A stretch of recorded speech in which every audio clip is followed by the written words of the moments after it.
আমরা ৩০ লক্ষ শহীদের বিনিময়ে যুদ্ধ করে অর্জন করেছি স্বাধীনতা, রক্তের বিনিময়ে অর্জন করেছি রাষ্ট্রভাষা বাংলা।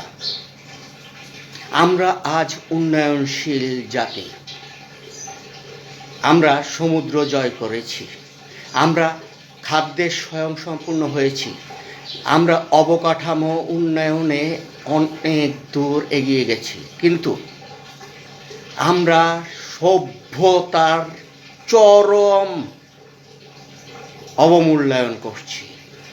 সড়কে প্রতিনিয়ত হত্যাকাণ্ডের উৎসব, প্রতিদিন ৬৪ জন হত্যাকাণ্ডের শিকার, বছরে ২৫,০০০ হত্যাকাণ্ডের শিকার, কিন্তু একজন ঘাতকের সাজার নজির নেই।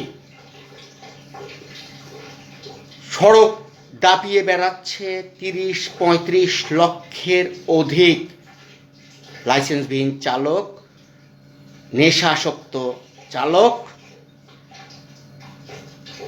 ত্রুটিপূর্ণ যানবাহন, মেয়াদ উত্তীর্ণ যানবাহন, যার যেভাবে মর্জি চলছে। সাধারণ মানুষের জীবন গুটি কয়েক শিল্পপতি আর গাড়ির মালিকের হাতে। তাদের মর্জি, সকালে ঘর থেকে বের হওয়ার সময় যদি নিয়ত করে আজ 5টি লাশ ফেলবো, এটা তাদের জন্য পান্তাভাত। একটা আমি জানি, একটা ছুরি দিয়েও যদি কেউ হত্যা করে, মামলা চলাকালীন সময় পর্যন্ত সেই ছুরিটাকে মামলার আলামত হিসেবে সেটাকে সংরক্ষণ করা হয়। অথচ বাস চাপা দিয়ে মানুষ হত্যা করে, কিন্তু মালিক এসে বাসটি নিয়ে যায়। কেন? কারণ না হয়ে মালিকের ক্ষতি হয়ে যাবে, অর্থনৈতিক ক্ষতি। মালিক এতগুলো মানুষ মারছে, কোনোদিন শুনেছেন কোথাও বিবৃতি দিয়েছে যে আমরা আন্তরিকভাবে দুঃখিত? জীবনেও বলেনি। একটি ঘাতক চালকের সাজা হলেই শ্রমিক সংগঠনগুলো ধর্মঘট হরতালের ডাক দেয়।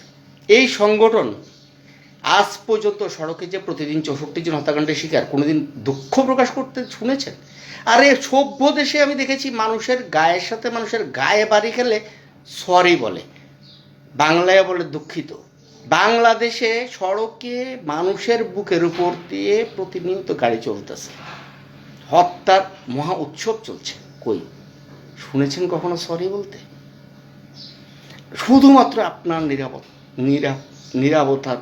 নীরবতার জন্যই আজ ঘাতকরা উৎসাহিত। তাদের বিষ ধাপ ভেঙে দিতে হবে।